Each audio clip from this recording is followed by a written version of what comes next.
power of this technology goes so far beyond what like the typical like table conversation about VR gives it credit for. You know, like we talk about it as like a useful tool or an immersive, fun experience, but what we're talking about is like truly transformational. It should be perfectly possible to trick your brain into any experience if your brain can already do that itself naturally. So VR is almost like taking that ability for our brain to generate any experience for us and like putting it in our hands, which is wild. Man, that's something in the history books. People are going to look back and be like, yeah, 2022, 2023. That's when education, after hundreds of years, finally upgraded. We're in a strange time where our physical worlds are intersecting with our digital identities, and right now is a time to kind of determine what you want that to be. Once you have full body tracking that works well and it's frictionless, right? Meaning it's easy to do. Yes. It's a whole new, it's not a game changer, it's a whole new game. So maybe there will be some other people who would be curious to see what I'm learning, what I'm discovering, so to say. And that's how the Discover YouTube channel started. Oh, not really disco VR, Discover. Oh. Yeah, I feel bad when people ask me about VR, or they're like, what do you do? Like, all right, you asked, here it comes. I love VR, but I love going out and breathing fresh air. And not only was I stuck in VR for 10 days, I was stuck in one room because I was streaming, you know, the same space. I didn't see the sunlight. I totally lost track of what time everything was. She dances with the robot. She does the first steps. She dances with that robot. She takes that thing off her fist. I have the video. I'm holding it hostage. She takes it off her head and she says, I gotta have it. There are a few moments in my life I can remember very vividly. The day I got married, the day my kids were born, the day Facebook announced that they bought Oculus is one of those days. I was making chili. I've been in a lot of gaming communities, and the VR community is by far the best community that I've ever been involved with.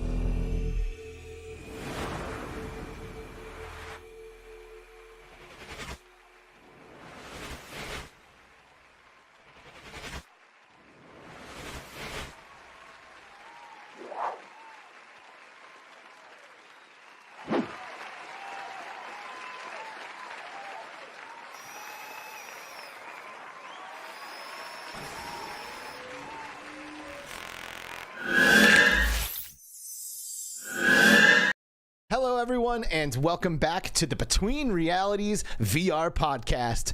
It's your favorite podcast. It's okay. You can admit it. It's fine. You know, it's our favorite podcast, and we're not shy about sharing that information, are we, Skiva? Oh, absolutely not. Well, do what you love. Make the show you want to see, even if no one else wants to see it. That's us, baby. That's us. You know, I think we thought we'd have 100,000 subscribers by now, you know, four years into it. Yeah, something like that. Yeah, but, you know, that's not why we do this. We do it because we love it. We do it because it's super fun. And honestly, we do it because of these people. Like, I love connecting with everybody. You know what I mean? 100%. We have an amazing VR community. Hey, everybody. We do. Welcome to the show. All right. My name's Alex VR. Sometimes it's just Alex, you know, but I'm Alex, and I am one half of the crew here. The other half of the crew sitting next to me in the real world same room, by the way, is Skiva. What's up, dude? What's up, brother? Good to see you. You see too, how we man. just touched? Yep. Like, that's physical touch right there. That's the one thing that we need a little bit more of in our VR life. Yeah, for some reason, everyone still thinks we're, like, not in the same room together. Yeah, every time, like, I would say 65 to 70% of our guests, when we get them on and they see like the webcam feed, you know, they're like, oh, you guys are in the same room. And we're like, yeah. Like, how do you think we could do this? You know? Yeah. And being so, we both got to share in the same anxiety attack when Assassin 32 was like, I hear Skiva. And now I'm like scrambling through the audio, trying to figure out like how what we're talking about is getting through the intro, but it wasn't. I think he was just talking about us. You, Assassin 32, you're going to need to come clean and tell us what the hell you were trying to communicate when you said that, because certainly it's not the first time you've seen our intro, right? Like, we've all seen the intro. We've all heard Skiva. Freaked me out. I was like, oh no, what's wrong? Well, so you better you know, be careful, all right? Because we run a tight ship here, and we can't be having any leaks like that. That's right. Because highly confidential information at the beginning of our shows. I mean, I'll tell you what, we sometimes we use every second leading up to it. You know, we'll be like communicating critical information like all the way up until right before we go live and hit the live button. But I guess that's how we like it. You know, I had a flat tire today. Oh yeah, that sucks, dude. Threw a wrench in the wheel. You know, bummer. Getting ready to leave the house and dead tire. Yeah, I mean, it definitely sucks. And I was like, oh no, is Alex gonna get here in time? But at the same time, it gave me a little extra to finish up a few last things at work, which was beautiful, which was great. Impact Reality is just foot on the gas. Flat to VR Studios, foot on the gas. 1,000 miles an hour at all times. You know, it's like when someone that doesn't play video games is playing a racing game, and you're like, dude, you know you can let off the gas sometimes to go around those corners. Yeah, I know, right? Nope. Yeah, you know, if you're playing Mario Kart out there and you're not using the brake when you're like drifting around turns and stuff, like you got to be feathering that brake from time to time, peoples. Okay, like don't be afraid. It's not always all gas, especially if you're playing something like GT7. Like, oh, dude, you can't floor it around the corners in GT7. Everybody's first turn in GT7 is straight into a wall. Like every single person. Yeah, that's why they go so hard into the tutorials. Otherwise, people would just have a bad time. You know what I mean? They really got to teach you how to drive those cars, because we just think like it's a video game. I'm just going to go hard. But those games are meant to kind of drive like a real car. And if you went around those corners in your car at 150 miles an hour, you're going to be hitting walls. Dude, and you literally have to, I mean, we shouldn't go too far into this because it's just a fun conversation. We should probably include our guest in it. But I literally have to think about how fast I would normally take a turn that looks like that. Like I see a turn coming up and I'm like, okay, if this was a real car, how fast would I feel comfortable making this turn? And I like will have to reduce my speed to like what I know in my head would work, because visually I'm looking at it, I'm like, oh, I'm good. Like I'm gonna make this turn. Most of the time in a real car, we use the G-forces that we're feeling in our body to gauge how much, you know, how fast to take those turns. Yeah. So we don't get that data yet in VR. Yet. I like where your head's at. So we tap into our brains and our nervous system. Hey everybody, thanks for joining us today. It's Friday, April 19th. We are live on YouTube right now. But this show appears in other places. It shows up on Spotify. It shows up on Apple Podcasts. One day we'll get it up on Audible, you know. But it's a running joke. Who would have thought the running joke here would be Audible? I know. I feel that is. Eventually, I'm just going to have to do that. If I ever get a minute, I'm going to put us on Audible just to shut you up. Thank you. Also, what about the people who love Audible? They're missing out on the best VR podcast in the space. There you go. Like, there you go. We owe it to them. Absolutely. So anyway, we're also proud correspondents at UploadVR.com.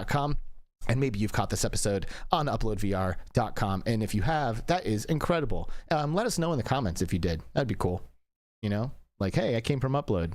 I finally clicked on one of these. I've been reading Upload for years and ignoring all of the posts. And I finally decided to click on one of these. And guess what? It's kind of good. Leave that in the comments, please. Oh, man. MickeyBerr throwing in some Arcaxer codes in the chat. That's a great game. Dude, Arcaxer is definitely one of those games that, like, it's like a bit of a sleeper, you know? Oh, dude, for sure. What a cool game. And part 2 coming around the corner. Which I got a sneak peek of. Yeah, I did too. Mm-hmm. Heck yeah, dude. Yeah, I guess I can't wait to get into that, like, with friends, because they said in the last show that it was going to be multiplayer, so I feel confident we can say that. Also, that's good. Also, just for the record, the Arcaxer devs are like a couple of the most passionate developers that we have in the space. They're amazing. These guys are at every event. They're connecting like intimately and like passionately, and they are like super, super awesome. Shout out Aaron and Anthony from Arcaxer. Love those guys. And shout out to everybody who's catching us in the live show right now. You know, I got Ryan B in the chat, hit with his golden Between Realities badge there, saying happy Friday and weekend. I love it. You the Qcreator is here, of course. He says the UK weekend mom says hi. Bro, what's up? We miss your mom, man. We miss her. We need to have her on the community episode, I think. Heck yeah. When we wrap this season up. Assassin 32 we already talked to. Hopefully I find a response for your ridiculous, egregious. You put a response in there. Did he? You did. Haven't gotten to it yet. Classy Grandma's here. What's up, Classy Grandma? Hey, Classy. Thanks for being here, and thanks for just holding down our Discord in general. You know, I don't know if we would have a channel of Discord. Man, the porn bots have been extra lethal lately. I actually got to catch one or two of them, which I appreciate. Oh, nice. Yeah, you know, Nicely like done. most of the time they're kind of handled before I get an opportunity to go and click and you know, take care of business. But yeah, I got to get some spam protection in there, man. I'll do that. Yeah, I will do that. In the meantime, thank you guys for being vigilant on that and you know, alerting us to it when it shows up. Not that like, you know, there's no kids here. You know, like, and enjoy the scenery before we get it taken care of fully. Enjoy it a little bit, you know. They should. I bet if they, you know what? Hey, shout out, or you know, not shout out, but a word to the wise for the porn bots out there. If you want to share some VR porn spam, there you go, in our thing, then maybe we'll allow that, you know. So think about that. We'll at least be a little happier about it. Duggars K, Merry Weekend, one and all. What's up, man? Thanks for being here. Duggars? Getting things done. Let's freaking go, bro. Hey, what's up, J-Don? Bro. I love J-Don so much. Don't even get me started. Oh, dude, what a dude, man. Don't even get me started what a dude. On J-Don. I could talk about him for a long time. Love you, brother. RedSlashAce is here. What's up, man? Been making some stuff happen with his haptics company. I'm excited to see. Oh, sweet. That's right. Quick Cosplay's here. She's also been busy making a lot of cool stuff lately. I've noticed a lot of stories on Instagram. Man, she's so talented. It constantly blows me away. Years now, she's just been blowing my mind with all the things she does. Man, and like, don't forget about that Population 1 cosplay. Oh, like, never. Hanging off of like the mill or whatever. One of the greatest cosplays of all time. Yeah, especially, I mean, for VR space, she is the GOAT. Like, nobody comes close in the VR space. Space Denizen, WTF is up. What's up, bro? Thanks for being here, man. Timeless VR in the house. Yo. Hey, what's up, Timeless? Good to see you, Timeless. Thanks for tuning in. Laszlo 216. Am I here? You're goddamn right you're here, man. Cleveland Heights represent. I got you. And he says, I hear Alex. Oh, this is I'm starting to hit it a little bit. Riamu VR is in house as well. MickeyBerr, we mentioned, dropping the Arc Extra keys. We appreciate you. Funky Sloth is chilling with us. Little Brandon VR in the house. Jasmine from what's up, Jazz? From the All That Jazz podcast, VR and All That Jazz podcast. Another amazing podcast. Yeah, they had a great show the other night. Yes. It was really good. Yes, I Vivian was only able to catch a little bit of it. Artificial Actor in the house, dropping the eyeballs. Thanks for being here with us, joining us for the live show. That's really cool. Artful, yo. ShortStackVR. Hey, yo. Stacks, the man. I know. Thanks for tuning in. Heck man. yeah. Little Tribe Grey Wolf VR. Ow, bro. Thanks for being here as well. I love Tribe. I just want to say, dude, really quick. Artful's the here. Best. Ayo Henry's here. So many homies. Dude, isn't that true? We do have so many homies. Like Ninja Guy VR has been a homie lately, man. Thanks for all your support lately. Appreciate you being around. We always need ninjas. We do, Extra man. ninjas. Yep. Radio Runt chilling with us. Hey, what's up, Radio Runt? Jamie Rex in the house. Man, Radio Runt is such an OG. Yeah. He's been around since the dawn of VR time. Yeah. Yep, absolutely. And I always think about the Rendered Reality podcast when I think about it. Because it's like Rendered Reality Radio Runt. That's 4 R's. Yep. Like, it just makes sense. And he was like always there, you know? Yep. Always a part of that. Yeah, Arizona VR reunion, do it. Quick Cosplay. Yeah, girl, I feel you. And I think we're going to. Like, we don't have to like, all we need is the people and like four walls. Absolutely. And maybe some beers and some cocktails. Ayo Henry dropping $1.99 super chat. I think it's boom. That's the one. $1.99. You got it. First try. Nice job. I'm so cool. Thank you for the super chat, and thank you for being a part of the Between Realities crew. Heck yeah. Oh boy. Okay. Man. Yeah, we're like halfway through the show. We got to get our guests in here. That's 15 minutes is good timing, I think. It is. All right, everybody. We have a guest today. Why? Because we always do. This is the Between Realities way. We always bring a guest onto the show, and apparently they're always YouTubers, which this season we have had content creators galore. Yep. I'm not mad at it. No, me neither. I hope nobody else is. Previously we've had developers and CEOs of this or that, and there's more coming. coming starting next week. Sure, there are. Yep. Yes, you know, people who do other things for the industry as well. But like at the end of the day, man, we're, you know, the closest homies are all the content creators. These are the people who like jumped on the opportunity to come on the show this season, which of course we love and appreciate. And today's guest is somebody who we've been talking to about having on the show for a long time.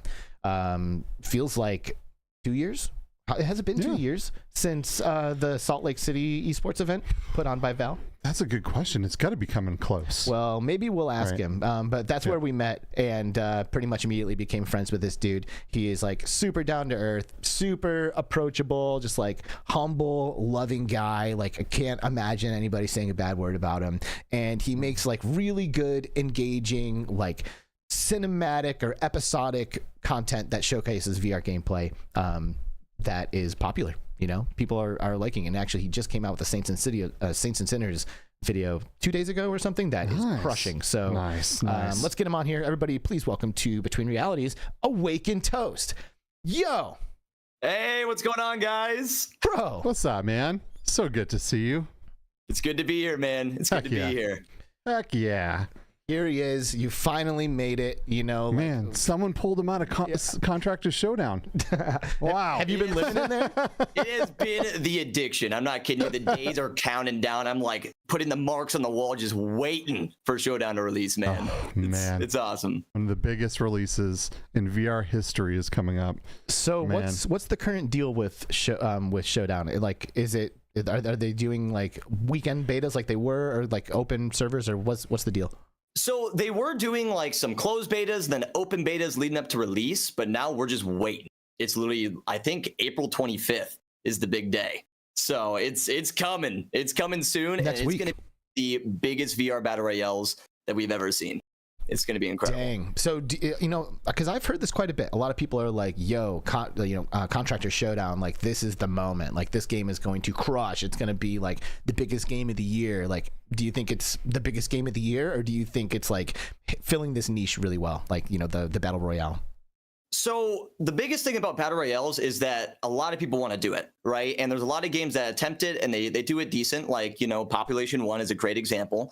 And I feel like Showdown, it takes the elements of games that already succeed so well in the flat screen genre and implement into VR. So there's a lot of like mechanics from like Warzone and Apex Legends. It's like those two games just met together and made a baby and dropped it in VR.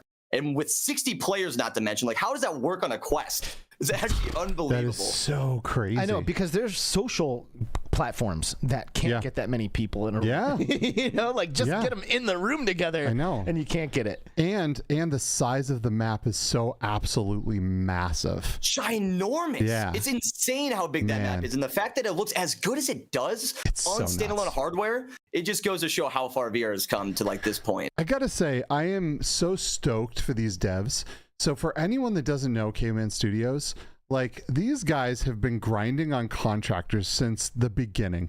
Contractors has been a thing forever now. And at the beginning, they had such a great game and they had almost no one playing it. And it wasn't until like they implemented mods that the game really started to take off and become more successful. But these guys have been living on scraps, I feel like, for so long. Like that kind of dedication to keep going and not just throw in the towel and just make a flat game or something, right? To try to recoup some money. And now these guys are finally going to have some payoff because what they made is so special and it's so good. And I think they're just going to like, you know, they'll finally going to have their moment. I'm stoked for the developers. Hell yeah. Right? Like they were on Joe Rogan. Like not the developers, but like Joe Rogan was talking about Contractor Showdown with his guests.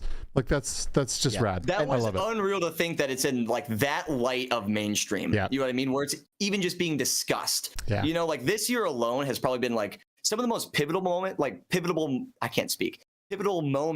for virtual reality. You know, like the Apple Vision Pro, the games that are going to be releasing, and just the tech that we're seeing coming out day by day is seriously incredible. And like as a VR fan, and I'm sure you guys can also agree too, is like it's just something really exciting to look forward to for the future of virtual reality. Hell yeah, absolutely. Artificial Actor in the house with us. Lon Bao in the house with us as well. Hey. Michael V, you got here just in time for sure, dude. ShortStack VR dropping $10, bro. Hey, yeah. Oh, shoddy, fatty cash. Fatty cash. Said Right I on, figured dude. if I'm chilling on the ship, I should pitch in for the gas on this bad boy. The fuel is pretty expensive, man. It is. Man, rocket ship fuel. It is pricey. It is, man. Thank you for the donation. Also, Thanks, ClassyGrandma with a donation. $5. Boom. What's up, lady? Thank you. She said, Showdown is so amazing. And what did she say? And I can't wait to get my hands on it. I believe it will be Game of the Year. Dude, there's a really good chance of that. Like, if like we're actually talking like VR awards. Game of the year, dude, right? Like, absolutely. It's already a Game of the Year. To everyone that's been playing it, there's very few things that come close in a shooter standpoint this year. You know, I still play Tabor a lot, but like, you know, Tabor has been going for so long now, and I still love that game, and it's very different, right? And now it's Showdown is really just gonna take off. And the nice part about that is the fact that we have a point in virtual reality, especially for the gaming side, is the fact that we have these games filling each of those niches. You know, so we have Ghost of Tabor being the Tarkov, we have Breachers being the Rainbow Six Siege, we got Original Contractors basically being Call of Duty. And then you have Showdown being the Warzone Battle Royale. You know, like, and we have so many of these games continuing to pilot and fill each of those voids for players who, you know, arguably are stuck in the flat screen community that are looking to VR and like, well, what can we play?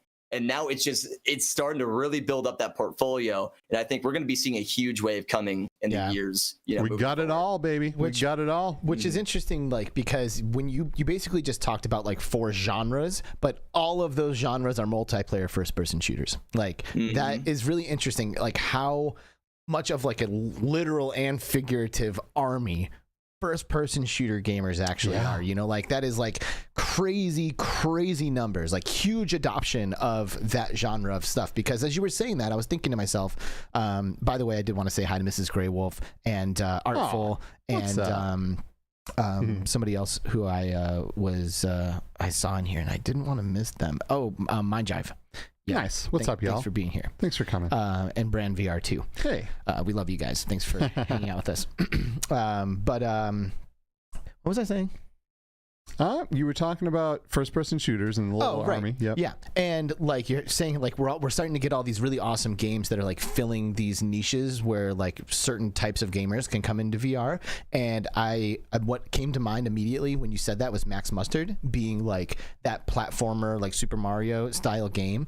But then I thought about it, and it's like, that isn't an army. Like there are people who love platformers, me being one of them. Like Max Mustard is like a day one game for someone like me. Yeah, but same. But like the Ghosts of Tabor, the Tarkov, you know, like that is just astronomically huge, man. Like first person shooters are just so popular. What is it about video games, do you think? So as humans, we created this digital platform where we can be an interactive part of any kind of story that we want to play out, and feel like we're the character, right? Especially in VR. And we always, how do we do that? How do I kill somebody? All the best ways to kill our fellow humans, which I'm all about, man. I play almost exclusively first-person shooters, but it's just an interesting thing, isn't it? Like, what's going through your head when we're talking about this Awaken Toast? So, you know, the crazy thing is like you were talking about Max Mustard, and I kind of wanted to chime in about this. Is like I would say Max Mustard for popularity-wise, or like the army, as you reference, like they're their own like community. It's like a niche within a niche. You know what I mean? There's people that love platformers. There's people that love MOBAs. There's people that love MMOs. There's people that love first-person shooters. And I think the reason why FPS translates so well into virtual reality, personally, is because it's pretty straightforward for making content, and it's really entertaining to watch. You know, like I would say platformer games, like maybe some people will watch it, but a lot more people would rather play it than watch it. If that makes sense. You have to be super good. Like if you are insanely skilled at platforming, people will watch you. Like there's this guy who shows up in my Instagram feed who dominates Super Mario. Like he plays like all these like Kaizo levels in Super Mario Maker that are like impossible to be passed by a normal person. Yeah, like you have to have that level of skill to get somebody to watch you playing a platformer. Absolutely. But you could just be an entertaining person and have them love your stream while you're running around killing people and getting murdered. And it's really about games being shown well, right? So in VR, when you put a headset on, you know, you really get to see the game for what it is, and you really become like, you dive into the environment and everything becomes so much more awe-inspiring, right?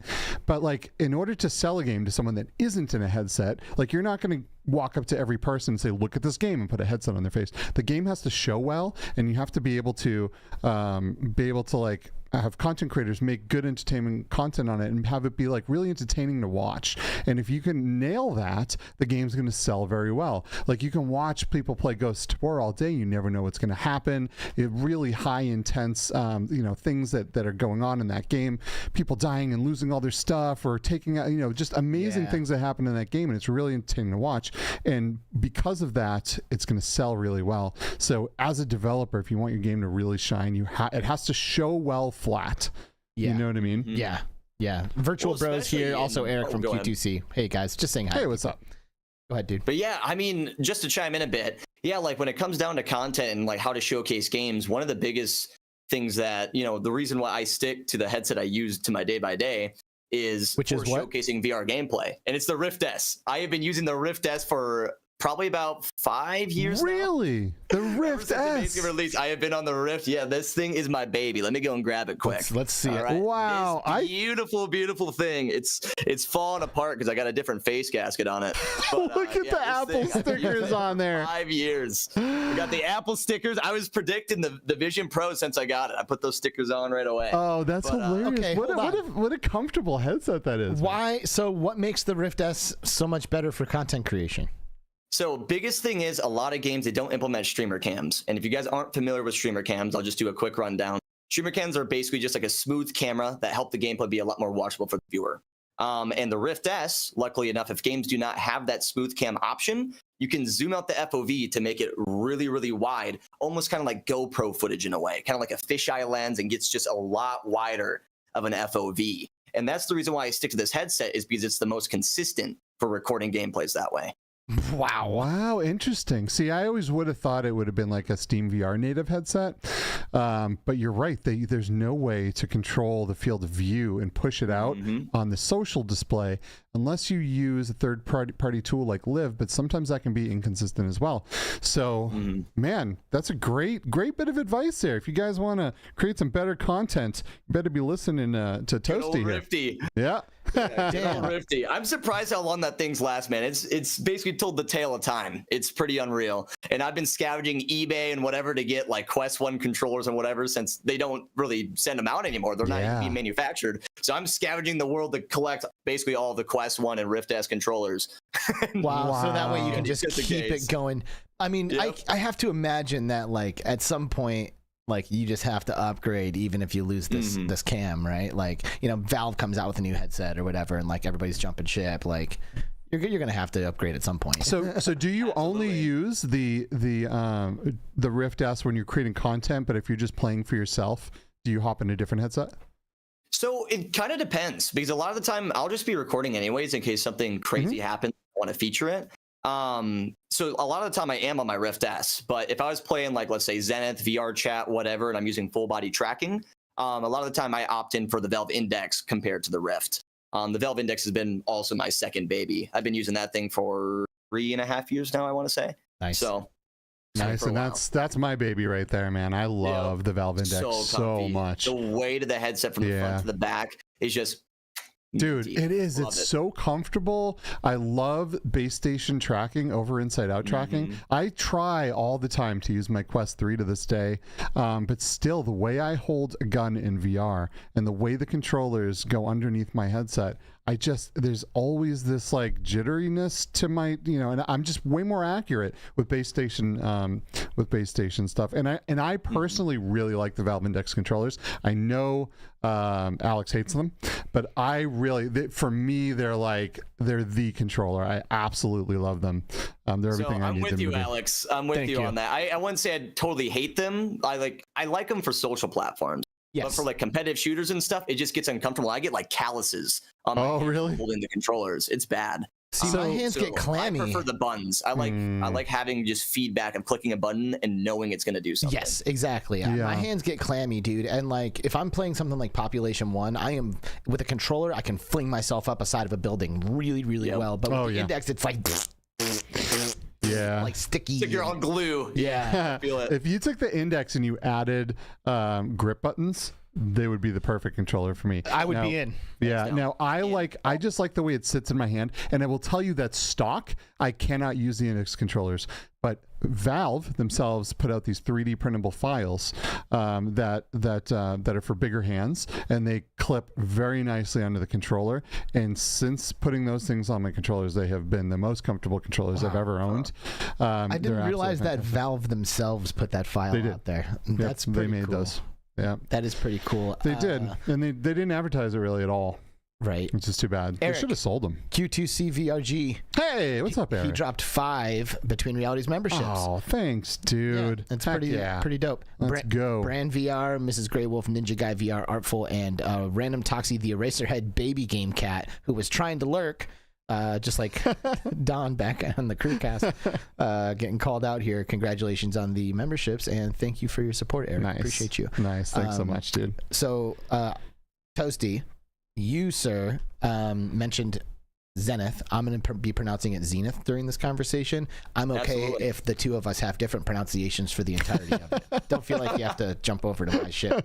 But you know what's crazy is we had the CEO of the company on our show, and we're like, so come on, is it Zenith or Zenith? And he's like, either way. And it's like, oh man, come on. But he landed on Zenith. Did he? Yes. But He's like, I say Zenith. Like, all right. Well, yeah. If he says Zenith, I mean, I also said Zenith. For either way, call it Zenith. And I do too. But like, it was a bummer. He wasn't like, no, it's blah. Right. You know? Yeah, exactly. What's up, Mateo? Thanks for dropping in here. Hey. Also, Backstorm VR coming in, dropping $5. Hey, saying, what is this you. I'm hearing about the Quest having a hidden code or an app to support non-Quest controllers in the future? I have not heard of that. Have you guys heard of that? I have not. I have not. We have not heard of that. Tune in next week to find out what we discovered. And thank you for... Yeah. Well, I mean, that's interesting because you can use, like ShortStack, who is in the chat, uses his Quest 3 with index controllers. Right, but you have to sync the play spaces of Steam VR and the Oculus or Meta play space together, and it's running 2 backends pretty much, but it works. That's like, PC. He's talking about a Quest using a different controller. I mean, how could that even be possible, right? Because because the Quest uses infrared lighting on their controllers, right, to track, as well as accelerometer information. So I don't know. That's really interesting. I would love that. I would personally love. We're going to find out more, and we'll talk about it next week if there's anything to say to talk about.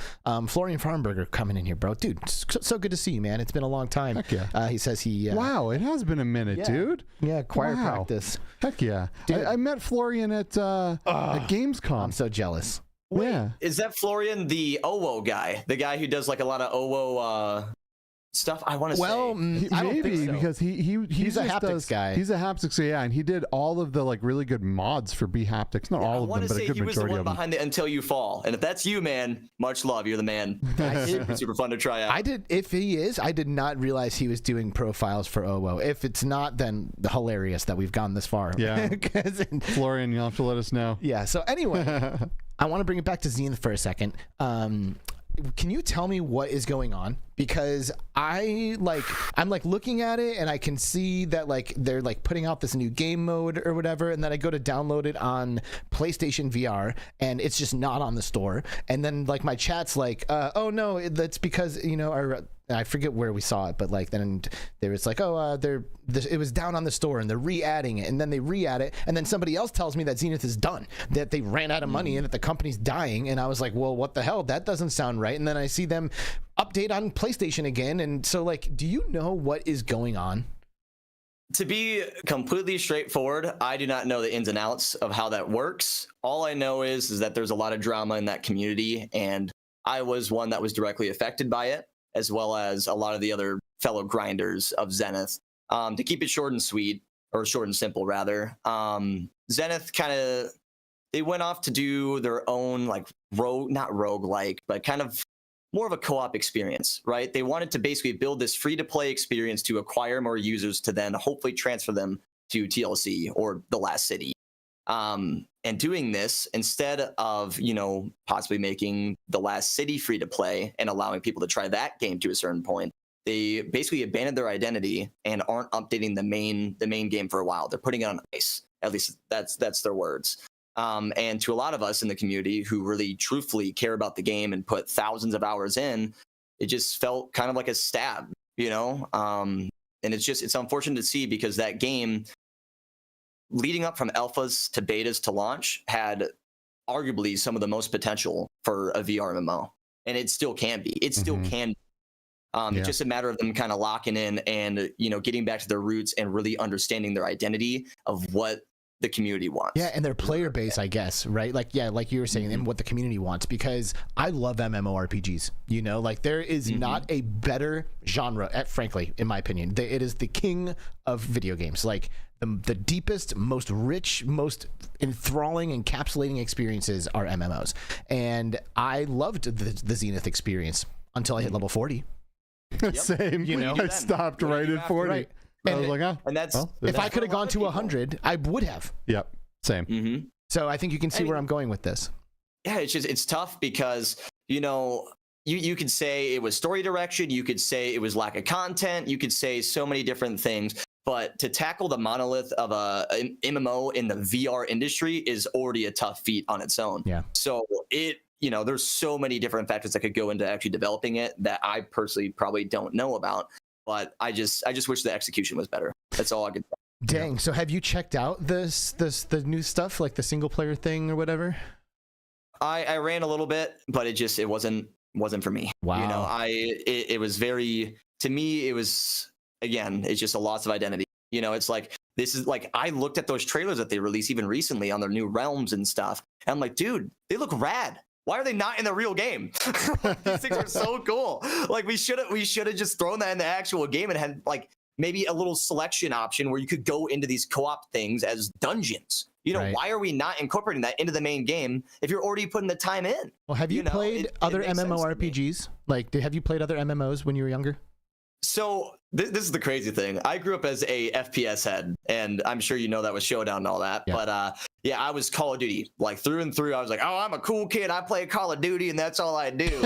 And I was like, oh, MMOs aren't my thing. I could never get into that. Whatever. Well, then I fell into the feet of anime and got into Sword Art Online, and that was the pinnacle moment of like, you know what?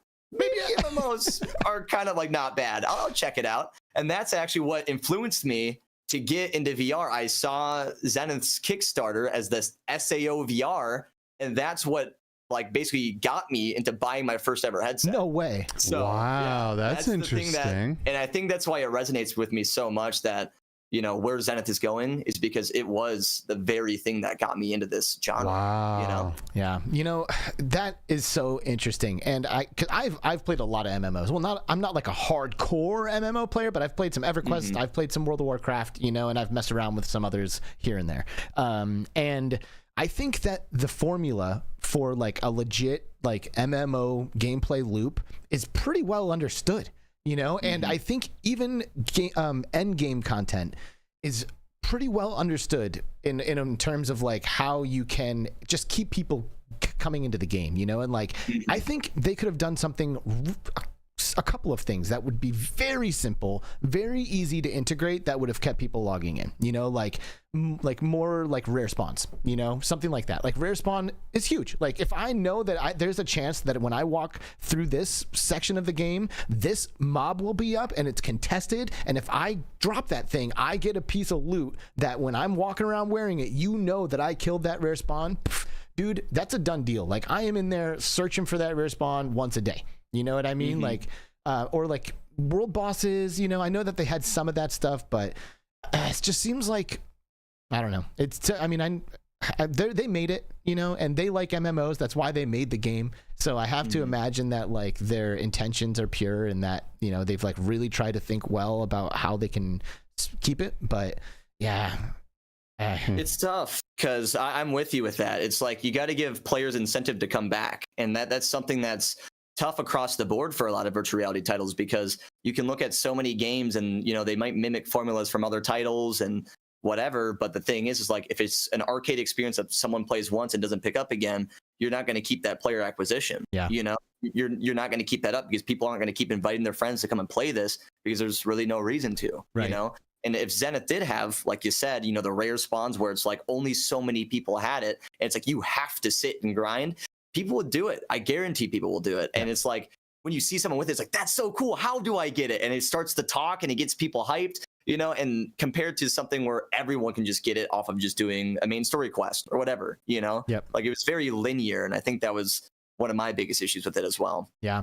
I mean, you know, we are definitely challenged in the VR space with that like gameplay loop slash like incentive to come back into the game kind of issue, you know, like I struggle with it all the time, you know, and like I know that Ghost of Tabor has added a progression system since like you know, it came out and I first was playing the game, but like I remember getting in there and thinking to myself, like, what am I even getting, you know, like I'm just like not getting that much. And I mean, I guess Ghost of Tabor isn't even that good of an example because you're like building your base and like amassing this huge arsenal of weapons, and like I can see how that could be addicting. But yeah, a lot of these games just very addicting. Don't give you a lot of reasons to get in there like all the time. A lot of this is a chicken and the egg problem. Yeah. You know what I mean? Like you need a bunch of money to continue developing and bringing these games to where they need to go. But you need the game that has this depth to attract the players to build a big enough ecosystem in all of VR to make this all maintainable. And we're slowly getting there. It's just such a slow burn. You know, it's wild. You just can't have that like Pal World moment. You know what I mean? Where like all of a sudden in one day, this game has 8 million players. Like it's almost impossible to happen in virtual reality.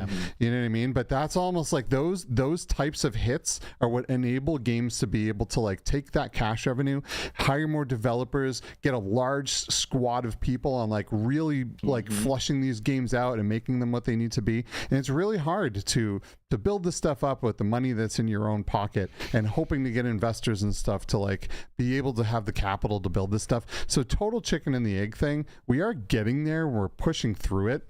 You know, there was a time years ago where the success of Ghost of Tabor wouldn't have even been possible, right? But we're getting there. Well, and there's like, you know, there's only like 1 or 2 games that have that level of success that maybe actually have the capital that's needed to like really deliver like a really, really polished experience. You know, like I've played some Demeo battles this morning. You know, I jumped into there with a friend, and it was a headache, man. You know, like first of all, like the lobby system to invite your friend is kind of weird and like awkward. You know, like you get in there, then you have to share a code with them, and then they can join it, and like then you queue up together, and it's like you know, it'd be better if there was obviously just a friends list. You click on it, there you go. It's too bad when you have to like be in communication with someone before you're in a lobby together to be able to communicate. I'm like looking at my phone through the nose hole and like sending like codes back and forth, and then multiple times during my matches my like Wi-Fi was like not strong or whatever, and it's just fucking booting me out. You know, and like I got kicked out of 2 or 3 Demeo Battles games today. But if I go and play Rocket League, I'm not getting kicked out of those matches. You know what I mean? So like, but that's Epic Games. Like they have $1 billion and like they have these amazing multiplayer servers, you know, and like they have all of that stuff. Like if Resolution Games needs some kind of new robust multiplayer system, like that's going to cost them $1 billion, you know, and they don't have it. So like we have all of these experiences where we're like out there playing these games that these studios that have so much money are making, and then that becomes like our standard for experiences in VR. And you know, I think a lot of us like are willing to deal with that, right? Like I play Demeo Battles, I'm like, okay, you know, I'll definitely play it again. I'm not writing it off because I know what it's like to play VR games, but not everybody does. And a lot of people are getting turned off by experiences like the one that I had this morning. And I think what you're talking about there is such a good point, is because a lot of the people in the VR community are willing to go through kind of like, you know, the rough parts in order to play what they want to play. You know what I mean? Like they're okay with some of the bugs and whatever, just because that's the state of what VR is, you know? And a great example of that is Ghost of Tabor. You know, like Ghost of Tabor, pen and paper is not a perfect game, you know, but they have got the right things in place.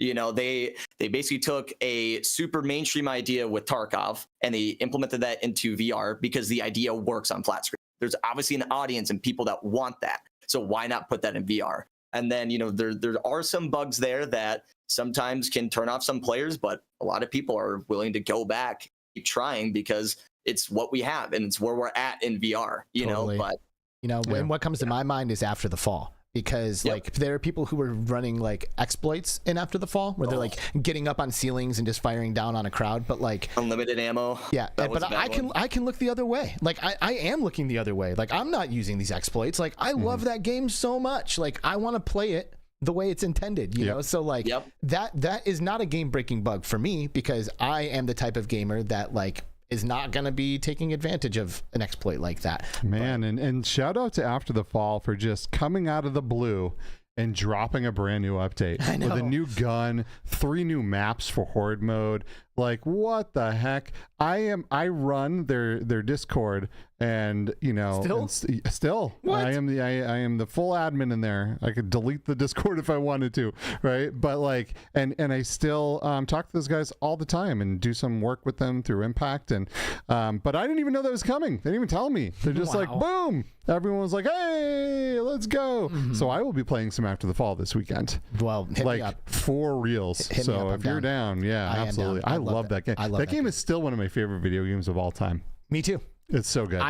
It's basically the Left 4 Dead of VR. It's incredible, man. And it's so intense, and on PC, like it's PC. So if I had played that game on only Quest, I would have liked it, but not to the point where I like it now. Like when you go in on a PC and you play that game on full graphics and you crank up the anti-aliasing and stuff, oh my god, it is one of the most beautiful games that I have ever seen. And the gun mechanics, in my opinion, feel like the best. They're just they're just so good. They're so satisfying. The noises and the sounds that the guns make and the headshot pops, and like, oh my god, man, the reload system, everything about that game is mwah. If it had 3 times the content, that would be like the perfect game, right? Yeah. Oh god, I love that game. A really good thing that you mentioned there that I feel a lot of people don't really understand through watching flat screen content are the physics in like weapons and items of VR. You know, like that's what makes VR so special,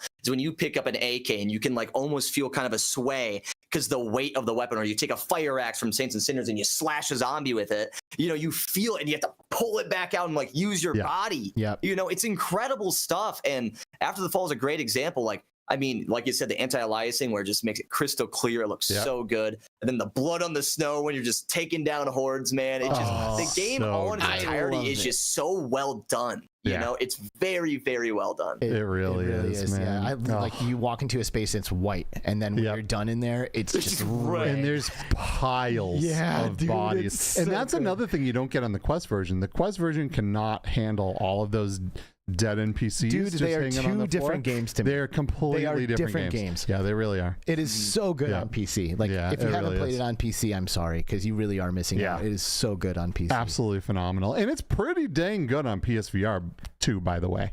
I have not played it on PSVR. Yeah, it's like, it's still not PC to me. Like, for some reason, PSVR 2 feels really good, especially with the adaptive triggers, and it's really good in every aspect, except I feel like there's this mysterious light source somewhere, and it's not dark and gloomy like it is on the PC. Like, you walk into these rooms and it's like super dark and you're using your flashlight, and without the flashlight you almost can't see certain areas, and there's this like shine off the blood and off of the ice crystals and stuff, and for some reason it just feels like there's this weird light source somewhere on the PSVR 2 somebody version. Cranked up the brightness. And if they could get that right, it would be just as good as the PC version, maybe better, because those adaptive triggers, when you're firing that LMG and that thing's kicking your finger back, oh man, it's so good. I love the PSVR. How does that feel in VR? I gotta ask. Dude, how does that adaptive triggers feel? Phenomenal. It is so immersive.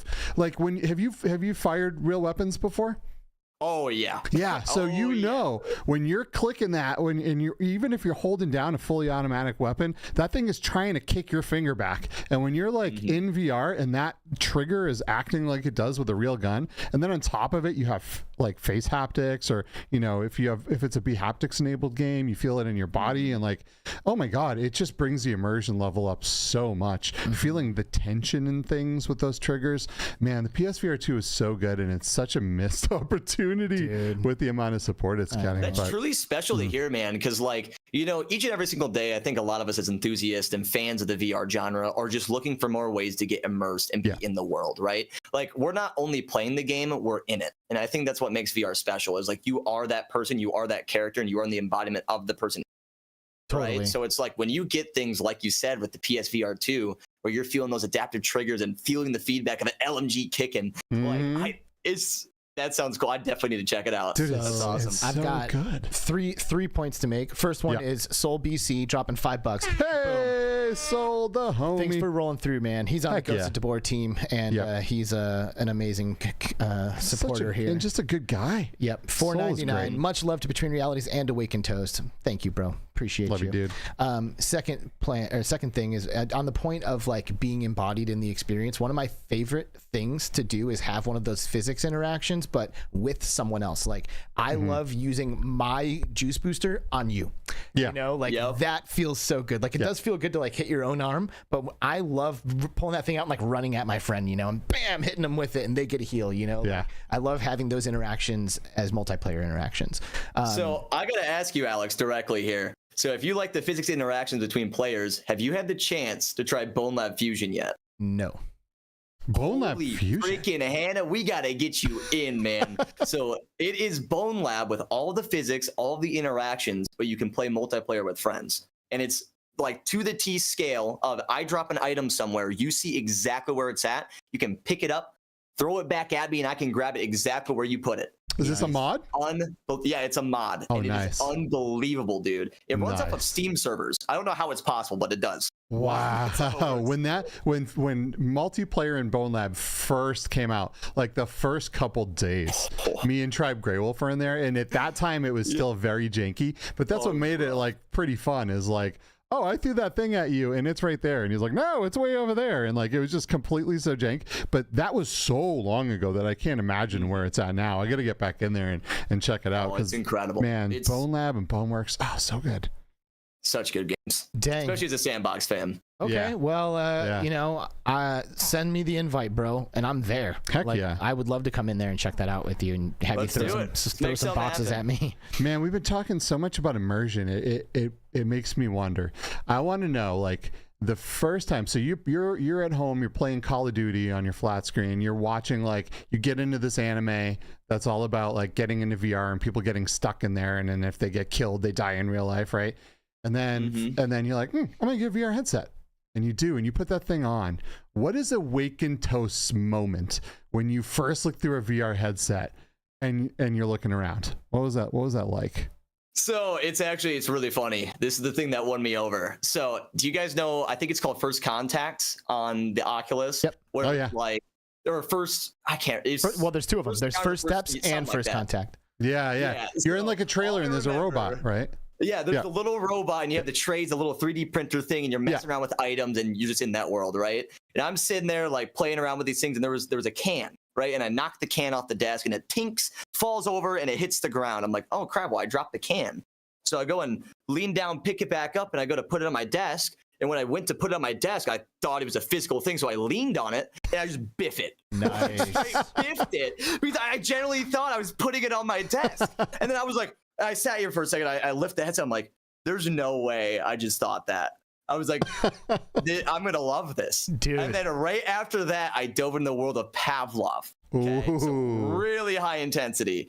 So I hop into Pavlov and I'm in the firing range. And I'm just shooting guns, doing whatever. I'm like, this is pretty cool. Then I'm like, oh, a grenade. So I grab the grenade, I get ready to throw it, and I drop that. I'm like, oh, where's the grenade? I'm like running around trying to check and find it. Boom! I get exploded. I see the body split in half. I was like, oh my God. VR's for me. Hell yeah. This is it. Like I just had my own fault with the grenade and died. Like this is hilarious. I can watch other people do this. I was like, this is it. Like I'm over it. So that went from me doing 8 years of Call of Duty, 8 years, into doing VR now completely full time, no flat screen. Boom. Wow. Just like that hard switch. Yep. 100%. It won me over.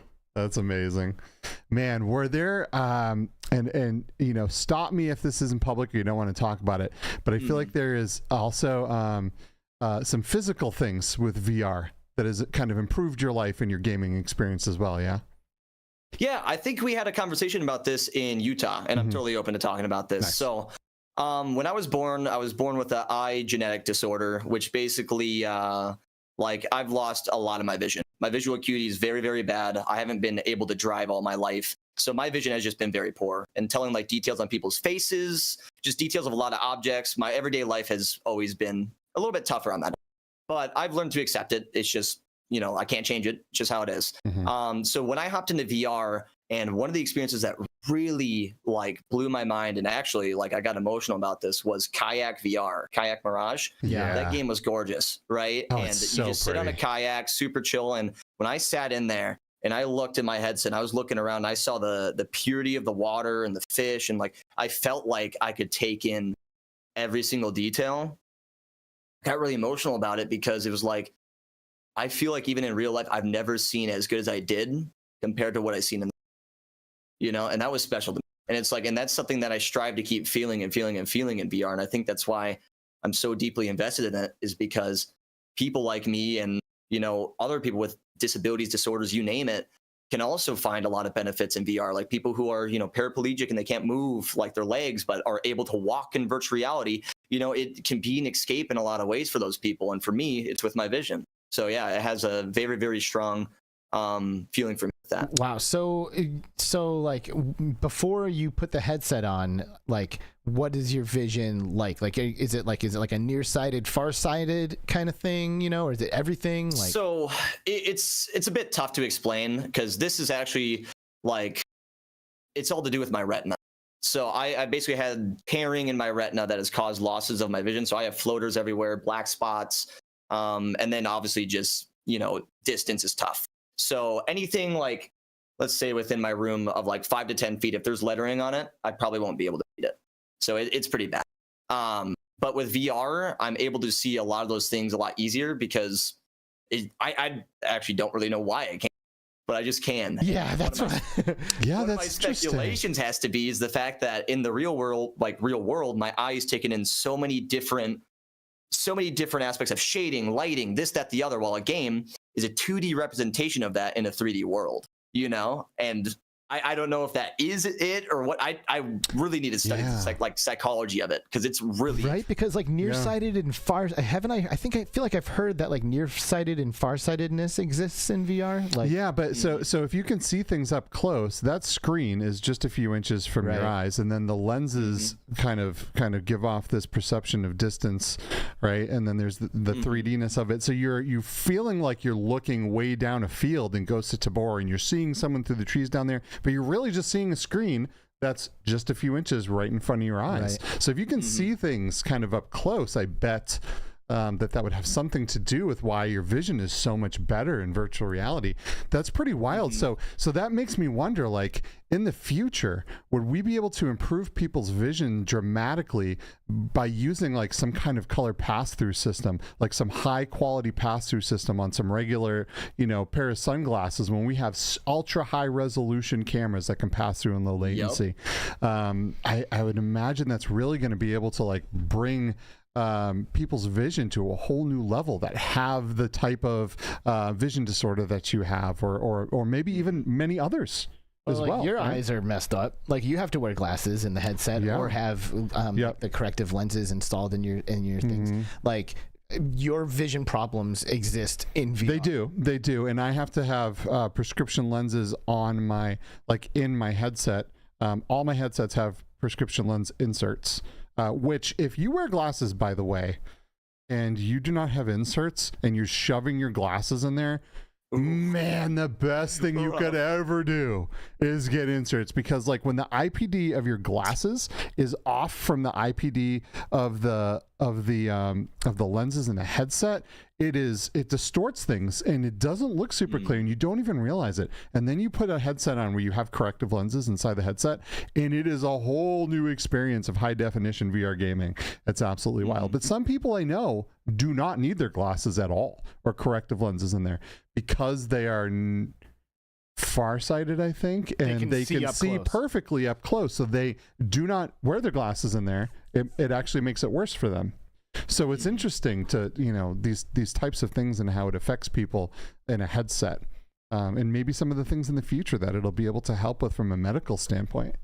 So to tap into that, this is really interesting because this is probably one of the first things I thought of when I had that kind of epiphany moment, is, a lot of the standard way of how glasses are made is it's a prescription lens and that's all you have, right? But why don't we have a style of glasses kind of like what you're saying with the VR pass-through in a sense, where it's like a 2D representation on a screen that you have like a focus monitor and a zoom, right? Where like if you're like me, my eyes adjust daily. Like I never have the same prescription, which makes it really hard for me to see on certain days. So like if I had a way to just almost like a camera, like focus on one side and zoom on the other for reading, my world would be changed, and it's like, why haven't we done glasses like that? And why have we not done that in the consumer way to get that out to, it blows my mind. And VR could be the very thing to tap into that medical market that way. Right. Yeah, because it's incredible. Because that might, like, there are not a ton of people in the world that need that specific thing you're talking about right now, right? Like one lens that zooms in, another that focuses. Like only people with a condition like yours are really going to be in the market for something like that. And I'm sure a company could exist by providing that, but if we could leverage an existing technology like VR in a way that alleviates that, then boom, that like really becomes a good opportunity. I think personally, the reason why I think we don't have something like that is because we don't have VR headsets that are the size of regular glasses yet, that can go all day on the battery life, like that are super thin, that they're using micro LED screens that aren't super expensive, right? Cost and the technology at this very point, Apple went and put the highest resolution cameras they could find to put the best pass-through on the Apple Vision Pro. It's still garbage, right? Really, like, I mean, it's good, but it's better than anything else. Yeah. But when you take the headset off and you put the headset on, there is a clear difference, right, in the quality of what you're seeing through the pass-through cameras. So I gotta ask now then, so if you felt like the Apple Vision Pro's pass-through wasn't that great, what would you say compared to the Quest 3? What would you say? I find them very comparable. It's better, but it's not like where it's better for me, I think, is the distortion aspect of what you're looking at. Things don't distort as much as they do. Like on the Quest, when you look around, parts of your floor start to warp. Things like a table kind of warps depending on the way you're looking at it. And the 3D correction for the things in the room happening aren't as good as the Vision Pros at this time. But they're getting better. Quest's new updates for their pass-through is so good, right? And it's going to continue to get better and better. And the high definition quality, just basically of the pass-through and the Apple Vision Pro, the cameras are just super by a little. $500. It's not even a lot. It's not even a lot, dude. It's marginal. It is marginal. Yeah. It is literally it's super marginal. And I mean, I haven't spent that much time in the Apple Vision Pro. Like I've really only done like my in-store demo, and maybe that's it. I don't even know if I've worn another one. So that's like not a ton of experience speaking on, but yeah, the Quest 3 pass-through is freaking amazing. It is really good. So good. But the Vision Pro screens in general, there is nothing that compares to the clarity and the high definition of the screens they have in that headset. It is mind-boggling. Like the actual VR part of it, the environments, and when you're looking at a digital thing, it is stunning. The occluded arms. In my opinion, the biggest, the most wow moment in that headset. It's like when you switch to a VR experience and you look down, you see your own hands. It's like, whoa. Yeah. Like I'm in a VR environment, but I can see my actual hands. Like they're occluding it in the space. Like, really good. And imagine once we get to a point where that's even like more crisp, like so accurate to the point where you can't even tell. Wow. I can't wait. Get there, dude. We're gonna get there. We are. It's a matter of how many years. Just time. It's it's an exciting thing, man. It's exciting. And then to lead this off into kind of another subject here, the Disney treadmill. Are you guys familiar with all that? Yeah. It looks like little beads on the ground or something. You can walk on them. Very cool. I have some speculations. I've been talking about this for a while, and this is just total guess here. But I've been talking about how VR is pretty big in the gaming industry, obviously, but entertainment's going to be a very, very, I mean, that's going to be the easiest acquisition for a lot of different generations and people who just aren't really into gaming, right? So you think of Disney with their new treadmill, okay? And they go and install this at Disneyland or Disney World, right? You then go and put this VR headset on, and they're able to walk on this treadmill in a virtual environment and go meet Elsa, and that Elsa is a mocap actor in another room, and they can personalize these experiences to make it more realistic for people going. You pay like $50 to whatever amount of dollars to go and visit them, just like the mascots at Disneyland, except it's a virtual experience. It's like an immersive movie. Heck yeah. I like where your head's at, you know, especially like an immersive experience. Like, I think everybody's like you're saying, like your head kind of goes to games right away, but like I can't imagine that you would stay on your feet for long if you were trying to use a treadmill like this to like play Contractor Showdown, you know, like you're gonna hit the deck at some point. Like you just are. Like there's no, like your balance is weird on something like that, you know, like you're adjusting your natural movements to accommodate this technology. And right now, yes. but each step forward here is pretty significant. Like, compare this, what we're seeing right here, to a VR treadmill that you are strapping your body in and you're leaning into it and you are physically pushing your feet over the surface of the floor, compared to what looks a lot more natural. Now, it's not completely natural, but it is significantly better than the VR treadmill experience, right? Well, what I think would work for this would be something like a Disneyland ride. You know, like chill, like you're just slowly, comfortably navigating Elsa's castle or whatever. And then when you get to the end, she's there greeting you with open arms to give you the Awaken Toast experience. And just think about that as a 6 to 10-year-old seeing that. Like, how mind-boggling would it be? Like, you're meeting your idol. Like, that is so believable in that world. You know, like that would be so like. That's magical, dude. And they would know your name. What Disney is. Yeah. Like, think about that. There's just so much potential in the entertainment side of that. So, like, we talked about the medical, we talked about the gaming, and we talked about entertainment. Like, there's just so many different aspects of VR that are just going to explode over these next years. When I was in first grade, and you know, you couple some AI with some of this too. And, oh, dude, I know. But when I was in first grade, I went to to my dad's work company Christmas party where they like everybody invited their families, and it was at a roller rink, and it was actually the first time I ever saw Mortal Kombat 3. I played tons of Mortal Kombat 1 and 2, and the very first time my eyeballs ever actually saw Mortal Kombat 3 was an arcade cabinet at this Christmas party, and you know I was over at this arcade cabinet. Oh yeah. But anyway, there was Santa and Mrs. Claus were there, and it was cool. You know, everybody likes to see Santa, you know, go and they had gifts for everybody too, which is cool. It's not just cool. Like give him what you want. Like they had a gift for you. And when I got there and I cruised up to him, Santa looks over and he's like, Alex, like he knew my name because this is my dad's work event. So they knew all the kids' names. My mind was blown. I was like, that is the real Santa. Like he knew my name. Like I had known that I had met other Santas, and like maybe in the back of your head, like you know that's a guy in a suit or whatever, but like you're still willing to entertain it enough to like believe it.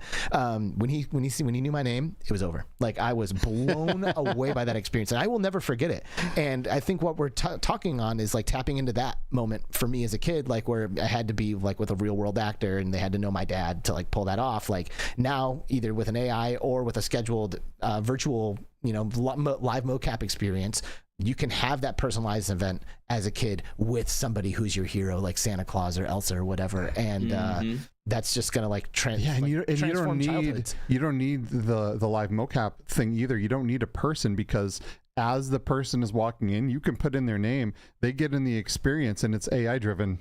Right? It can have Elsa's actual voice. It can look exactly like her and know everything about you. You know what I mean? You could like paste in like a link to the person's social media or something, right? And all of a sudden it instantly knows where you are, what part of the world you're in, you know, what the things that you like, and it's able to speak to you like that. I love that idea, and something that would be even simpler is like an application process for that virtual experiences where it's like name this, and just the essentials that the AI would need to make the experience. You know what I mean? You just give that information plain and simple, boom, now you're good to go. Here's your interests, you know, here's what you did, here's an accomplishment that you had in the past year or whatever. Yeah, imagine. Like getting congratulated by your childhood hero, you know, or whatever. I heard you got all A's on your report card. You're like, yeah, I did. No one will ever have said that to me. Me either. I see a very huge future in the entertainment industry. Am I going to be as huge of a part in it? No, I'm more on the gaming side, but I think entertainment is going to be a big pivotal moment for virtual reality for sure. It's going to be one of the biggest. Yeah. Almost everything you can think of is going to have use in VR. You know, like why would you put a kid in a multi-ton car and teach them how to drive while crossing your fingers they're not going to kill someone or someone else, when you can put a headset on them in front of a steering wheel and give them 90% of that experience before they ever see a real car? Yeah. You know, like there's just a million billion things that this can be used for to better everyone's lives, make things safer, give people more confidence, and just improve life for everybody.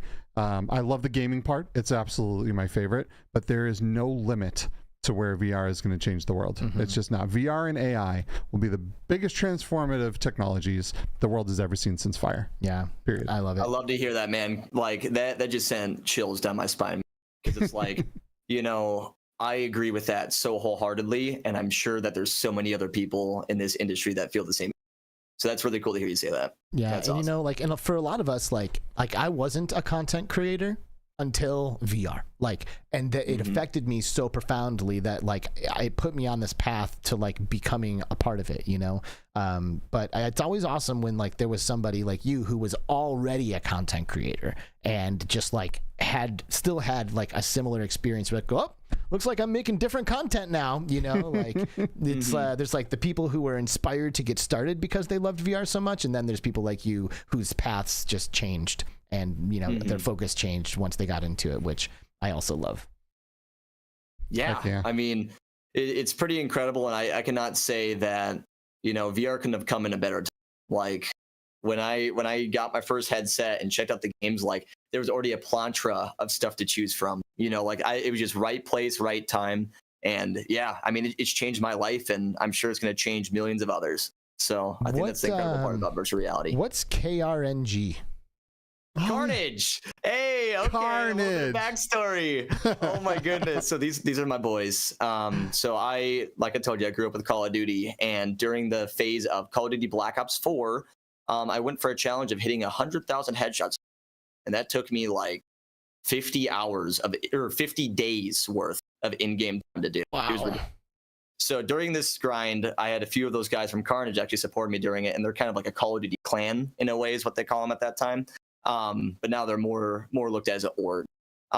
So at the time I was doing Call of Duty content for them and whatever, and then when I was getting ready to transition to VR content, I ran it by my like organization leader. I was like, hey man, I'm thinking about switching up my content. What do you feel about this? And he's like, we're all for it. Like do what you think is best. We want to support you.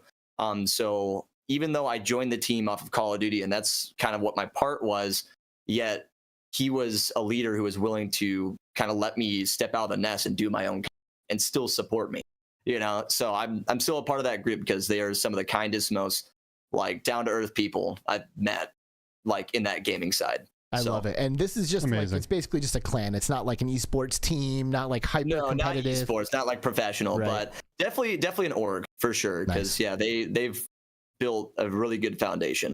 Excited to see what they do in the future. Awesome. Nice. Yeah, I mean, you know, obviously like multiplayer gaming, you know, first person shooters, all this kind of stuff, you know, like we said, breeds amazing communities, also makes for really good content. But I feel like you are finding success on your channel by doing these more like story driven, episodic, kind of like narrative style gameplay experiences. And I mentioned earlier in the show that you did a Saints and Sinners video that came out like 2 days ago that's just crushing right now. So that's pretty awesome. How did you kind of like make that switch into this more like episodic style of content creation? Sure. So I kind of do a mix of both. I do like, you know, mod showcases on like certain games, and then games that I really like feel passionate about that I'm like, oh, I can make something out of this. I build my own story. So like Saints and Sinners, for instance, that's a recent one. I want to survive 365 days in this game, and I want it to be a storytelling adventure. So basically, you know, I went from doing 5 to 10 minute videos in Call of Duty to now doing 20 to 40 minutes, and sometimes, like you've seen with the last one, 2 hours long worth of a video. It's a monolith, man. It's crazy. Yeah, it's not monolith, behemoth of a video. Yeah. But yeah, it's ridiculous, man. And I find a lot more love in doing long form content because it allows me to be truest to me. I don't have to act high and energetic and be whatever for 10 minutes to keep engagement. I'm more or less like, if you want to watch and hang along for the journey, you're welcome, you know? And it seems like people really do enjoy just, you know, seeing the VR gameplay, not just a person playing a game, but a person being in it, you know? And that's what I try to set apart with my gameplay compared to a lot of just gameplay videos, is like, I'm in it. I'm playing as that person, you know? I'm not me when I'm in there, you know? It's, I don't know how to explain it. You know, it's like you're like role playing, right? In a way. Yeah. Like not over the top role play, but in a way, yeah. Like I'm at this moment when I'm recording, I am in this world and this is me, you know, like, and that's how I treat every video. Like, you know, if I get smacked in my arm, I'll go and look and like, I'll showcase it, because it's like people on a video, like if I get hit and I know I got hit in my arm, people on the video won't be able to be like, oh, he got hit. I have to go and almost over exaggerate in a way, like, oh, this is what happened. You know, and like show people with my head, because that's what they're seeing. Right. You know what I mean? And like going that extra mile has just proven so much in terms of just like enjoyment and entertainment for a lot of VR content, I would say. People don't realize the kind of stupid stuff you have to do to make VR gameplay videos look good sometimes. Like, like Demo Akura right there. Oh, Demo. He's the man. Dude, absolute legend. Legend. Yeah, he is the man. You have to do some stupid stuff sometimes, like completely like not like natural to pull off. You have to like hold your head in weird positions, or you know, like I don't know what your capture method is, but when I was making videos, I think it was capturing my left eye. So like to center something, I'm like turning my head to the right a little bit to make sure that I'm centering it properly. And there's just so much stupid stuff like that that you have to do. But it seems like you taking figured it out. Extra amount of care, man. That extra amount of care in that content really resonates with people. It seriously does. Nice. And you know what else I feel like people prefer? When your human avatar is not on the screen for those types of gameplay videos. Like, absolutely. That's interesting. Why do you think that is? So I think a big part of it comes down to the fact is, just like I said earlier, I'm embodying the character. It's not me. You know, and people like, if I put my face cam in the corner, it takes away from the immersiveness. You know, like I want people to feel what I'm feeling in the headset. Okay. So like when I go in, I actually turn off all my music, because I want to post edit everything in and drive an narrative. Nice. You know, so like I rarely ever in any story game do I ever actually have game music on. It's like, I know how I want to do this, and this is how I'm going to do it in post editing. So I'll go and record a full thing, and then I will drive the direction with how the music lines up. And it's like, I just get lucky sometimes, but other times it's like, holy cow, like this just worked out exactly how I pictured. And it's pretty incredible. So let me ask you this, because you've been doing this for a long time, way longer than you've been doing VR. I mean, content creation longer than you've been doing VR, and you have gotten to where you are now, which is, you're doing amazing, bro. Like, I'm gonna double check just so that way I accurately say the number here, but you are currently sitting at 364,000 subscribers on YouTube. Like, that is an amazing accomplishment. Huge audience that you have garnered there. And I'm curious, like, do you think the reason why you've gotten to where you are is VR? Or do you think if you would have just kept your foot on the pedal playing Call of Duty, that you would have still seen this level of growth? Because you're putting in the time and the work. Oh, no shot. So like, even if I put as much work as I'm putting into the VR industry, there's no chance that I would have made it as big as I did in the Call of Duty field. I did that for 8 years, and I had a sense of success at some point, and I lost it. But it's because you're competing with millions of people doing and wanting to do the same thing, if not better than you. You know what I mean? So I kind of took a moment to reflect. I was like, you know what? I'm doing the things right. I just need to find a niche. You know, it's like, and luckily VR fell into my lap, just perfect timing. Like I remember I was sitting down at work, and I, you know, not to get too religious, but I sat down and I prayed, and I was like, I want this so much. Like, this is my life. I need this to work out. Like, God, like, give me my reason. Where's my purpose? And I'm not kidding you. Within that week, VR fell into my lap, and that was my transition. It was incredible. Like, seriously incredible stuff. Wow, that's beautiful. So very, very blessed. And like you asked, to go back to the question, no, I don't think I would have made it to where I am doing Call of Duty. And VR is a huge attributing factor to my success. 100%. Dude, I love it. I mean, like I feel like I had a similar like thought process when I was getting started. You know, it's like obviously like the more popular the thing that you are covering is, the larger your potential audience is. But to your point, the more competition you have as creators. And in the VR space, there's still so much room. There's so much room here. You know, like somebody could start a YouTube channel today, and in a month, they could be crushing it. Like legitimately, you know, like they could get their name out and get up and running in a month if they knew what they were doing, you know. And like a perfect example of that, I want to give a huge support to one of my boys. His name's Tanvarian. This man is one of the most hard-driven people I have met in the VR industry. What's his name? Tanvarian. He's primarily Ghost of Tabor content. And I sat down to call with him. I was like, man, this game's awesome. I think you like it. You should start streaming and recording this and start posting it. I was like, just get consistent, do these things, and see where it takes you.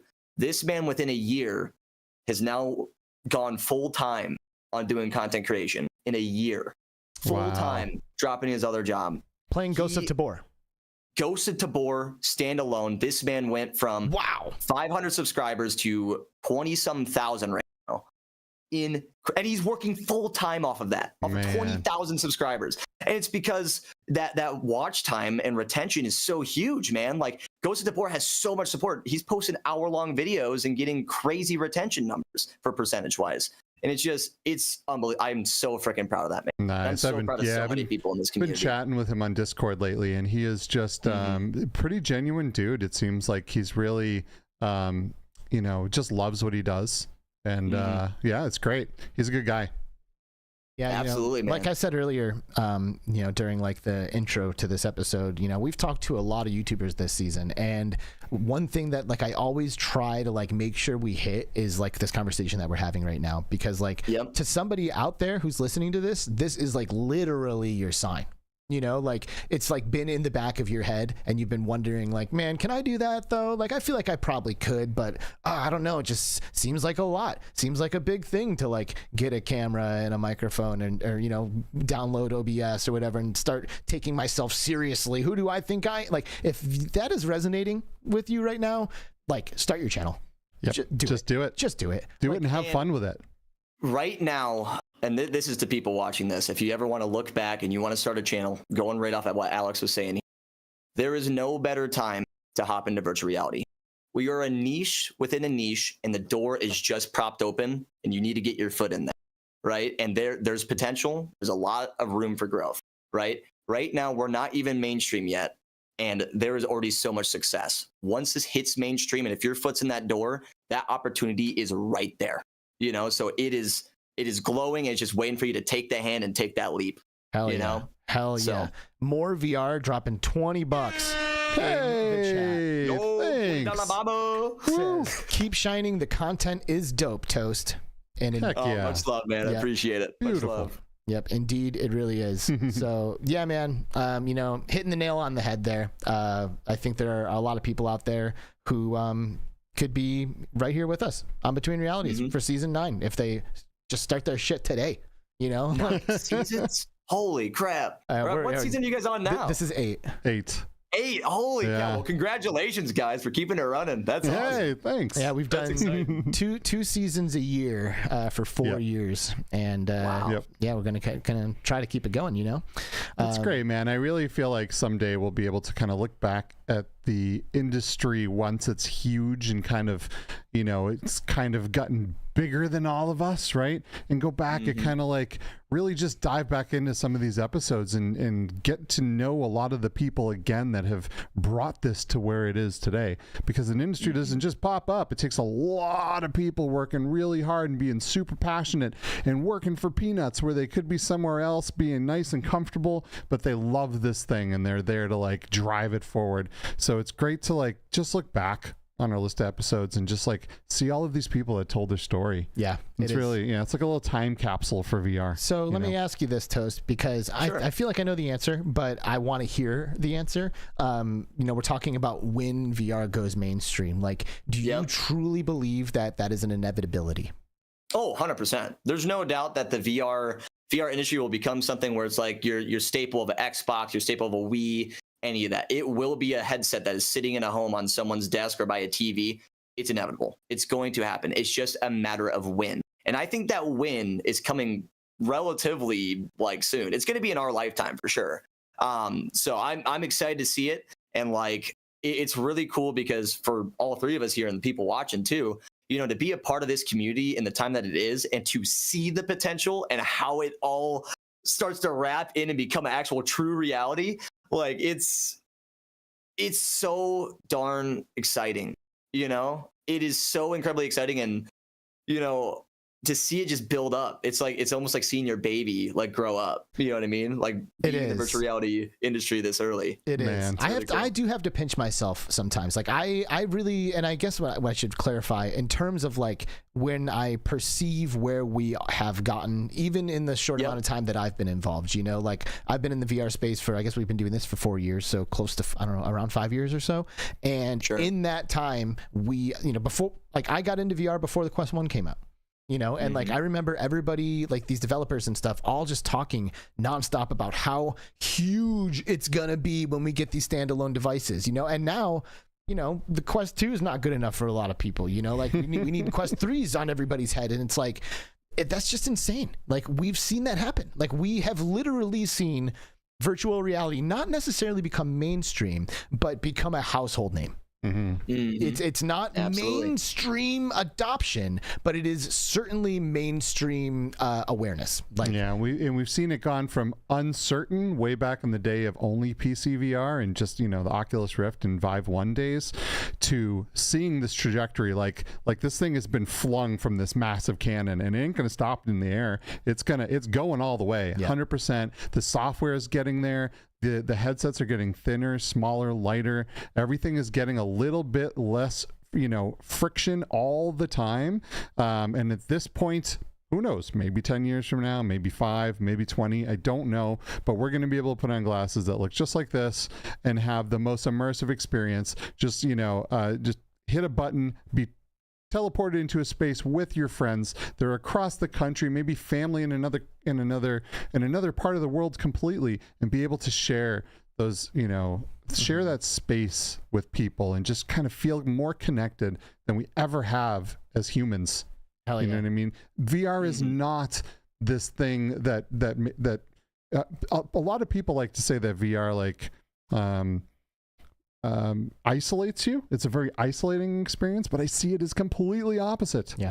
Completely opposite, and I think it's completely game changing. Yep, I'm really with you, Skiva. Seriously, VR has brought so many people together, and I've seen this. This is incredible. So I play VR chat, you know, on the occasion. I used to play it a ton back in the day, but I met some people that were so, like you said, isolated, and they, you know, it was hard for them to communicate, and it was hard for them to socialize, and all of those things.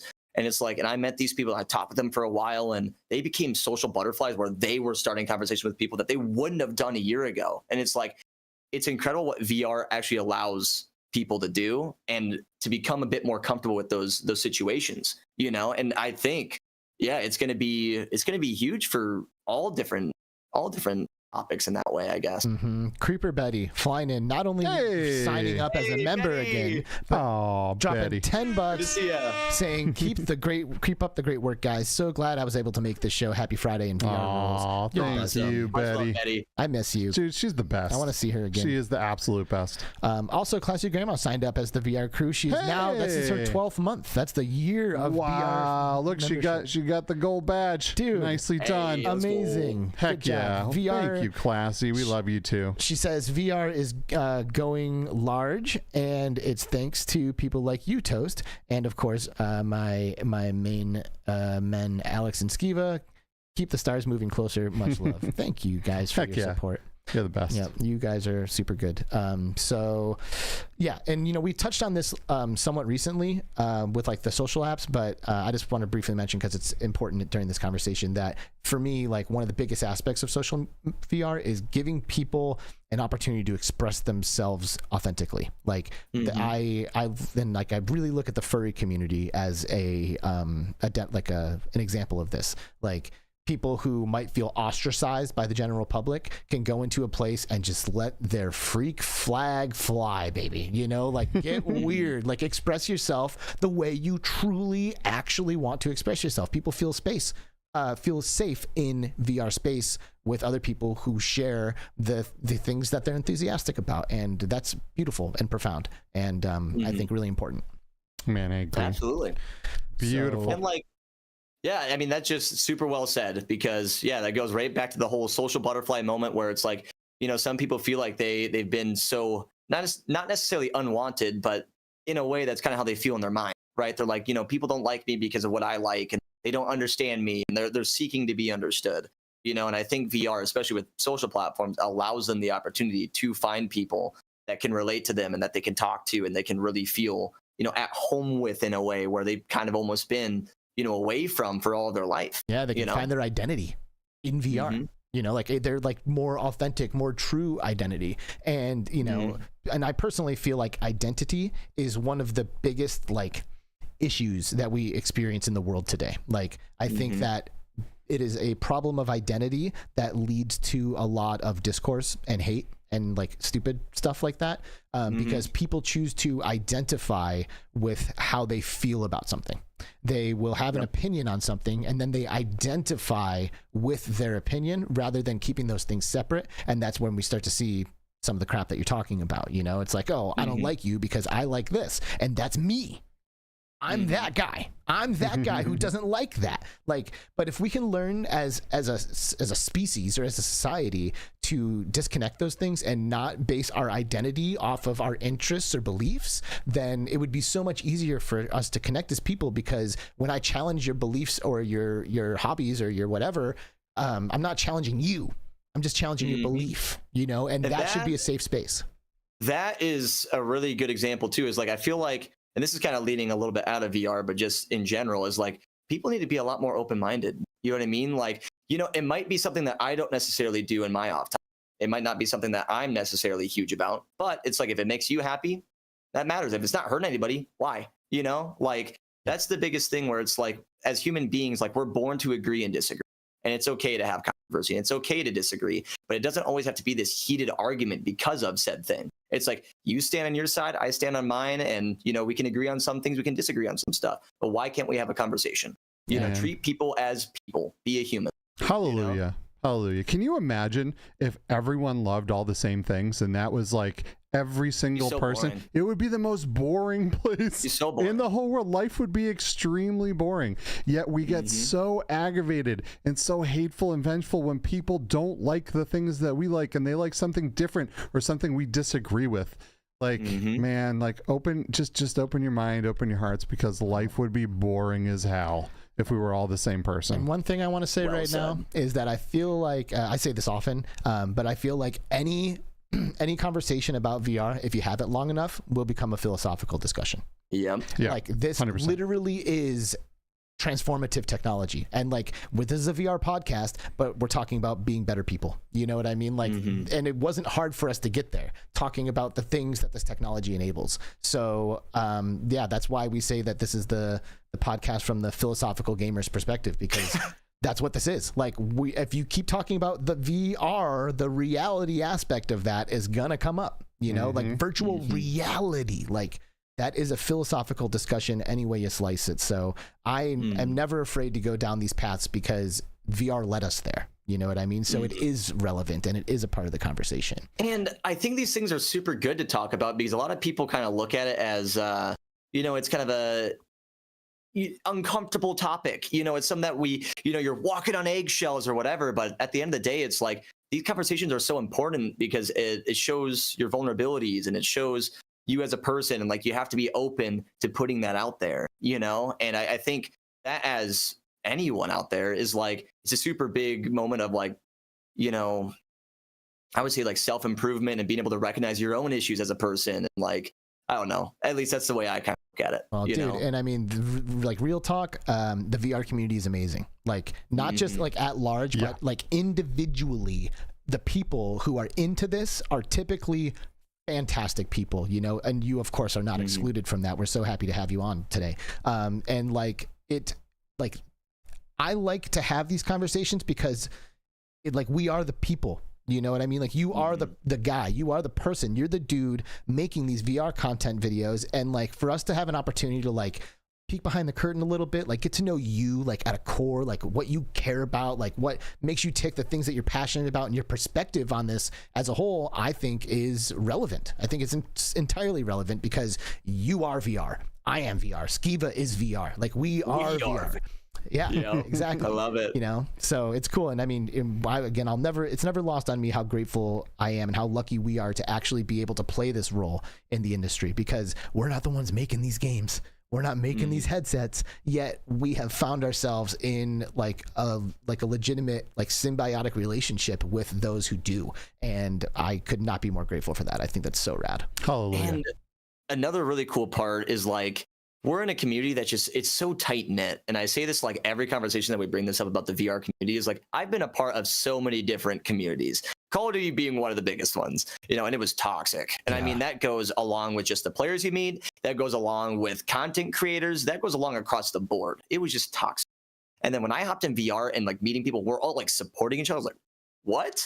Like, we support each other. It's not a competition all the time. Like, it's like a friendly competition to push each other. It's such a healthy space for both like content, but also just mentally, you know, it's just a really good spot to be. And like, you know, you guys doing the podcast, you know, the VR devs creating their beautiful games that they have planned, and just content creators across the board. Like, all of us are doing our part to keep pushing VR forward, and we all are in love with that vision. And I think that's what makes it so easy for us to all want to help lift each other up, compared to tear someone down to get higher. You know what I mean? Amen.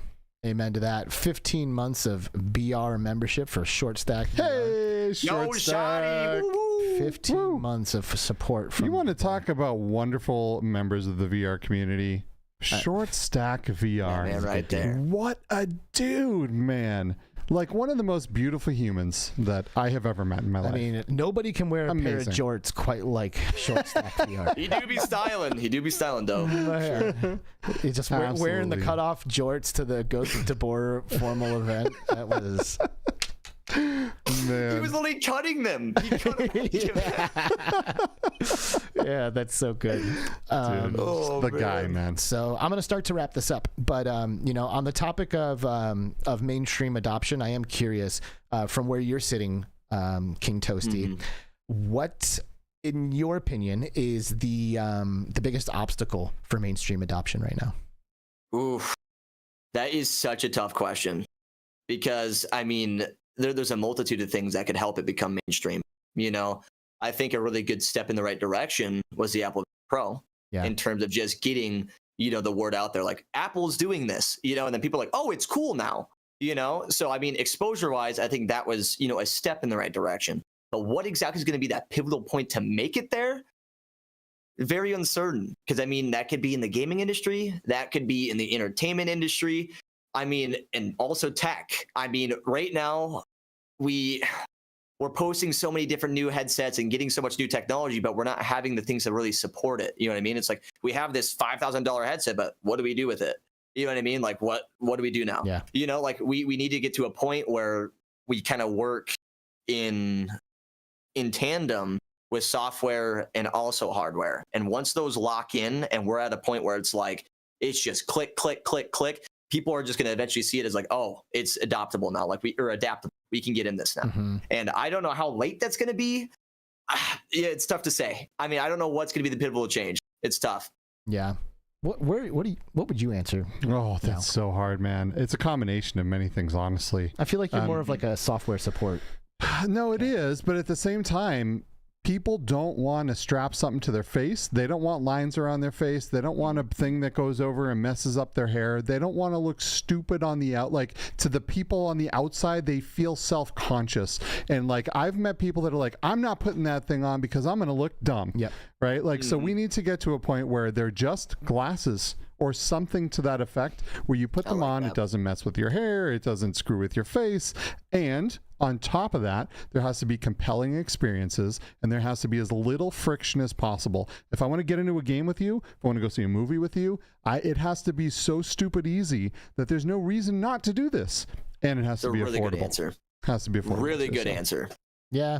It's like the Sounds like a politician's answer. Yeah, like, But I mean, like the three main points. Yeah, but I don't think there's one thing that's going to do it. Yeah, you're right. It has to be the whole package. Yeah. Easily And we affordable are was a big getting one. I mean, I can't believe I didn't include that. I mean, that 100%. Well, that's the three. It's the comfort of the hardware, the quality of the experiences, and the price, right? Yeah. And like, if I had to pick one of them, I would say the one that's holding us back the most is the comfort of the hardware. Bam. I think that is the number one aspect. Like, to your point, like if it's once it turns into glasses, bam, we're in, baby. Like we're jumping Pokemon in. Go AR glasses. Oh, let's go. Come on, man. I put stupid amount of hours in Pokemon Go. If there's the one thing that almost could possibly even come close to rivaling my VR time is Pokemon Go. It's so stupid. So now I gotta ask though. So we're talking about VR and that becoming mainstream, but what exactly of the virtual reality is it? Because I know augmented reality, like it's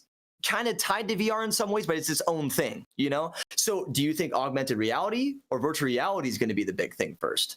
What would you guys say? I personally think it'll be a combination of both. Like if I want to go out and you know, and see the directions on the road and the arrows painted on the road as I drive down the street, you know, and then go in the grocery store and know the things that instantly that don't have, you know, that don't contain the thing that I'm allergic to, and boom, it's like made my life better. And then I can go home and click on an app that completely engulfs me into a virtual world.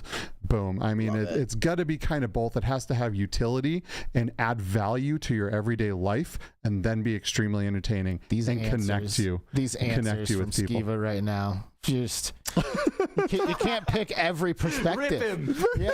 Why not? No, I will. No, damn it. It's not. No, because I'm gonna take a stance and say that it's the AR. Like, because like if you think about our phones, like our phones do everything, right? Yeah. Eventually we got to this, but people were buying GPS navigation systems for their car. All it did was GPS, but that specific use case was so beneficial, such a no-brainer that people are like, yeah, done. I don't need to wait for a device that also lets me call people and listen to music. Like, this use case is good enough. And I think just you don't think it was the camera or something too? I mean, there were so many things. I'm talking about GPS right now, not the phone, because the GPS eventually landed in here, which gives me my immersive experience when I go home, to use your your analogy. But I think the glasses that work in the grocery store don't need to put you in VR. I think people will start adopting that technology without it working with everything, and then eventually we'll have the device that lets you do everything. But So I now, can see think of this with those glasses, right? You open up your like AR glasses and they incorporate AI now.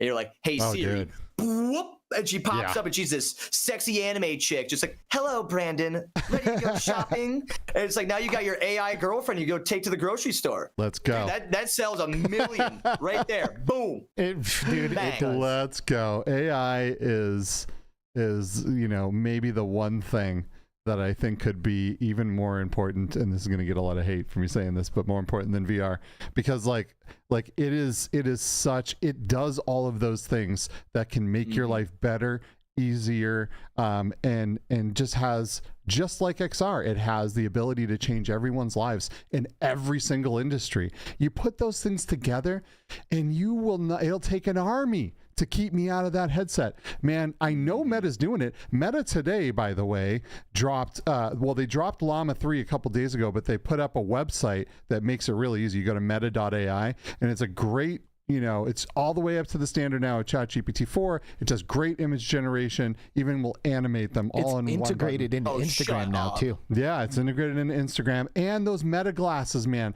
being able to like just ask it questions and instantly get that information and look at things and be able to, dude, it is so powerful. It is all so powerful. And it's interesting to see a lot of these companies doing both things. Like Meta is all XR and AI, and that's dope. And a lot of these companies are going to be integrating both, because together it's everything we've ever wanted. It's the holodeck. It's the world's information visually displayed to you at any time, anything you ever want to know.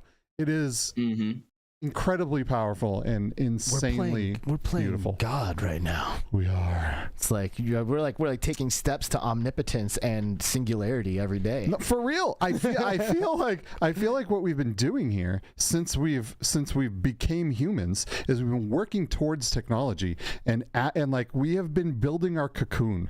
we're like, you know, we're like about to blossom into this butterfly, which is these unbelievably knowledgeable superhuman beings, in a way, where all of recorded history is available to us at any given time, ultra fast, right? And being able to just like create these virtual worlds, and it's the most. I'm thankful every day that I was born at the time I was, to be able to see all this. Dude, it's such a bummer to me when I watch some of these like shows about medieval times, and it's like, wow, these people went generation to generation to generation. All these people ever saw was like, you know, maybe barely being able to like take a shower half the time, like having to kill stuff and to be able to eat, and like just having a hard time, like dying at 30, right? We are at such an amazing time to watch technology grow and to watch humanity be transformed into this whole new species of like, oh, it just blows my mind. I'm just so happy. Skiva, I know you're just plugged in. You are like full on Cypher in the Matrix. Absolutely. Like, give me all of it, you know? All of it. Bring it. Bring it. Let's go. Toasty, like, are you full in? Like, or does any of this have you're all in, both feet? So I know it's debatable with the whole AI thing and all that, but I like to believe in the good, right? Like, obviously there's going to be some bad people out there and they'll do bad things, whatever. And I get it. It's going to happen. It happens with anything, right? But AI, I see the beneficiary of what it can bring, right? Like, I saw it firsthand with DLSS is what it's called for PC, with the new generation of GPUs. And there's VR games implementing this hardware, or not hardware, but DLSS. And basically it auto-generates lost frames to fill in to keep you at a solid frame rate. And when I saw that for the first time, I was like, this is AI? Like, AI is doing this. They are filling in when I'm moving my headset and it looks real. It looks good. I'm like, this is incredible. Like, and then I think going back to the whole AR/VR glasses, like you were talking about, Skiva, is like, now imagine we go into Pokemon Go and you incorporate that AI with VR in the AR glasses. Now you're playing Pokemon Go and you can change the textures of the real world. Your grass is now more animated and cartoony like Pokemon, and it looks more believable, and it's like to scale because it's doing basically real-time renders with AI. Man. Incredible. Man, I have a pet in Pokemon Go, right? And sometimes he follows me around and goes and gets me stuff and finds me candies and stuff. Imagine if Pikachu is just walking around next to you. And he's like, oh, so check this out. Like, he goes over to the tree and finds some like little treasure for you. Dude, oh man. The combination of these technologies is just going to be so sick. It already is. To be a dreamer, dreamer of this stuff. And like, and I feel like a lot of people in the AR, AI, or VR, all of those, and Alex was talking about how they do all kind of work together in some ways. It's cool because a lot of us all have that same vision. You know, and it's really cool to share that with people that are truly passionate about this. Dude, it really is. Like this conversation is like honestly so fun and so easy to have. Like, we can just like keep peeling away the layers. But we're gonna have to end it sometime soon, but not quite yet. Before we wrap this up, I just want to bounce the ball into Toasty's court one more time here. Sure. Is there anything that has happened recently in the VR space that you are really excited about? Something about your journey that you haven't mentioned that you really think we should get to? Just like any, like, what's sitting at the top that you can bring to this conversation before we kick you off the show? I mean, this is going to tie back into the conversation we had earlier. Is like, there is no better time to get into virtual reality, especially if you want to become a content creator. It's going to be big. It's going to be big, and it's coming. And to get in there at this time is a super important and pivotal moment to do so. To set up that foundation and get that early start, like, we're building that. We're building that together as a community, and it's like a perfect opportunity to do it. And something to look forward to. And this is just me, you know, being a dreamer. Ghost of Tabor, obviously, it took Tarkov and it went very big because it took that extraction shooter and made it into VR, and it took off. Okay, definitely, I'm not as much into it as I was before, but there's a ton of people that are. Okay, there's another game coming out under Combat Waffle Studios, and let's just say it's going to be freaking awesome. It's going to be awesome. It's a flat screen adaptation in a way, and I think it's going to be a new wave that's going to acquire a lot of people, both from flat screen and obviously VR users, and it's just going to be huge. So I'm only weighing in right now off of publicly known information. But are you talking about this Rust in VR experience? Yes, I didn't know if I could talk about it, so I was beating around. Or Silent North. Or Silent North, which is Silent North and all of them. DayZ, There's so many good ones coming out. Combat Waffle, man, they are on it, dude. Wow. They acquired one of the strongest people in terms of development, Spoonfed. Yeah, that man deserves the recognition because when I played his first game he made, which was PokeQuest, it's like a Pokemon fan-made game, but like Paper Mario style in a 3D Pokemon world. Dude, it was so cool. It's a Pokemon MMO for the Quest. It's insane. What? I have not played this. He built it from the ground up. Like, he didn't take anything from the actual game. He built it. He built this entire world, all the sprites, all of the animations. He did all of the move mechanics, all of the percentages for chances of hits, the gym battles, everything. And this is solo dev. Boom, did that. And then he goes and works on Swordsman, and he's working physics on that, did the bow stuff all on there, and then he starts working on Ghost of Tabor, and now he's working on Grim. And this is like his project. I'm like, so you're telling me Rust VR is going to be in the hands of Spoonfed, one of my probably like favorite devs, and he's tackling this thing as like his main project. And Grim is the Rust in VR game that Combat Waffle is currently developing. Correct. Rust on Mars. That is going to be huge. And there are some creators out there, especially in the flat screen market, where like, I'm just going to pitch some names. Wellen, he's a very huge storyteller, right? He does these Rust gameplays, and he talks about all of his story, and he'll like maybe over like 2 weeks of gameplay or whatever it is. And he tells a story in like an hour. It's insane. I'm sitting here thinking like, this man, if he hops on even once to go and play that game and he does a storytelling thing, 10 million views right there. 10 million people that possibly don't have VR headsets that see that video. You know, insane. Like, that game has the potential to explode for the gaming industry on the VR side. Seriously. Dang. Incredible. Awesome stuff coming. Do we know a window? Like, do we have any idea like when people are going to start being able to play this game? There's a lot of people that have access to it right now. So like it's very playable. Absolutely. I mean, Stax and Z-Storm have been streaming this game for you know, I feel like for the past year. So it's very far in development. Cool. I don't think there's anything, you know, out there that says anything about a release day. But they're getting it right. You know what I mean? Like they're working on it and they're getting it right. And so when it comes, it's going to be fantastic, and I can't wait. Hell yeah. Yeah. Hell yeah. Great. Absolutely. Well, dude, your enthusiasm is infectious, bro. Like, you got me wanting to play that game like right now. I'm like, okay, like, is it when? When can I do that? You when know? did it drop? Yeah. So I love it. You know, we really appreciate you, man. Like, you know, not just for coming onto the show today, but like for everything that you're doing in the space. You know, like, you are making some awesome content that people are connecting with. You're growing hugely. You're doing amazing stuff, man. And we're all lucky to have you in our space. So thank you so much for taking the time and coming on today and hanging out with us. Awesome. Thank you, dude. And honestly, before I go, we got to put the mirror back on you guys too. You guys have an incredible part in what you're doing for this community. So never downsize that, because all of us have our part, and you guys are a significant piece of that as well. Oh, so thanks, man. Thank you, man. Appreciate that. Yeah, so much. this is just lovely. I'm just feeling the love right now. You're awesome. You're awesome. It's too good. All right, man. Well, I literally could do this for another hour, but I'm not going to. Thanks again for joining us. Everybody, help us in saying goodbye to Awaken Toast.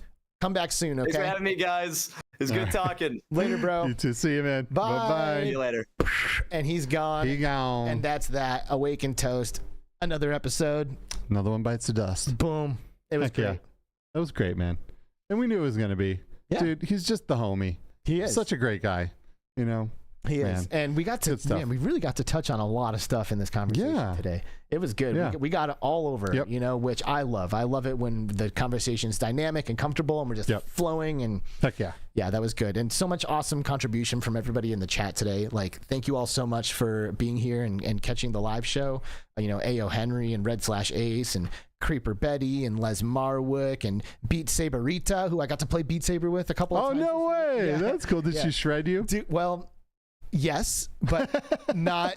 I also had my time in the sun too, you know. But she is good, man. Yeah, and it's like she makes it look good. Like she looks like it's so easy. She's just like so comfortably, just like styling her way through the song. And meanwhile, like it's difficult, and I'm like failing. So. Yeah, you know, Beat Saberita, Nazy, a couple of like Tigress and Tiny Beats. They all make the game look so easy, and then you get in there and you're like, my arms are gonna fall off. Rose Gold XOXO is another one. She freaking shreds. Like it's really cool. Yeah, we had a couple awesome multiplayer sessions.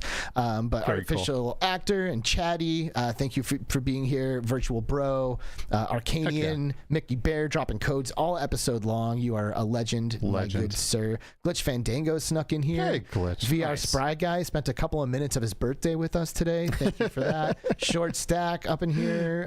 Stacks and Tribe Grey Wolf and Mrs. Grey Wolf. Yep. Creeper Betty. Yep. I don't know how to pronounce VR's name. That's you got. I'm not sure give either. Me something. But thanks for coming. Amelia Faust also popped in here. Michelle B popped up in here. Nice.